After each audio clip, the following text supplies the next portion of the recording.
வணக்கம் சுவாமி வணக்கம். Sundar. Why sometimes the predictions get delayed? இப்போ நம்ம சொல்லக்கூடிய ஒரு சில விஷயங்கள் கொஞ்சம் தாமதப்படுத்தி நாம் சொல்கிறோம்.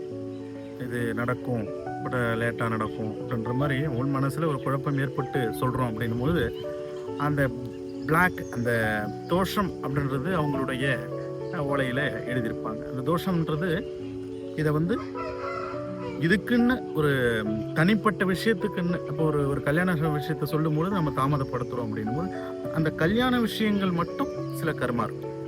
அப்போ அந்த கர்மாவை செய்த பிறகும் அந்த கர்மா வந்து எந்த அளவுக்கு அதிகமாக இருக்குன்றதுனாலையும் அது தாமதங்கள் ஏற்படும். அதனால இந்த மாதங்கள் வரணும், இந்த மாதம் முடிந்த பிறகுதான் அது நடக்கும், உங்களுடைய மனதளவில் வந்து அமைதி கிடைச்ச பிறகுதான் அது நடக்கும், இப்படியெல்லாம் ஒரு காரணங்களோட சொல்லக்கூடியது.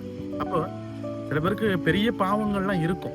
அதை தவிர எந்த விஷயங்கள் அவங்களுக்கு வந்து குழப்பமாக இருக்குது அப்படின்றது தான், எந்த விஷயங்களில் அதிகமாக நாங்கள் வந்து தாமதமாக சொல்கிறோமோ அந்த விஷயங்களில் நிறைய உள்நோக்கங்கள் இருக்கும். அப்படின்னா அந்த கர்மா விலகின பிறகு மனதளவுலையும் தேக அளவிலையும் அவங்க திடமான பிறகு தான் அது நடக்கும்ன்றதுக்காக அந்த தாமதங்களை சில விஷயங்களை சொல்லி உங்களுக்கு புரிய வைக்க முடியும்.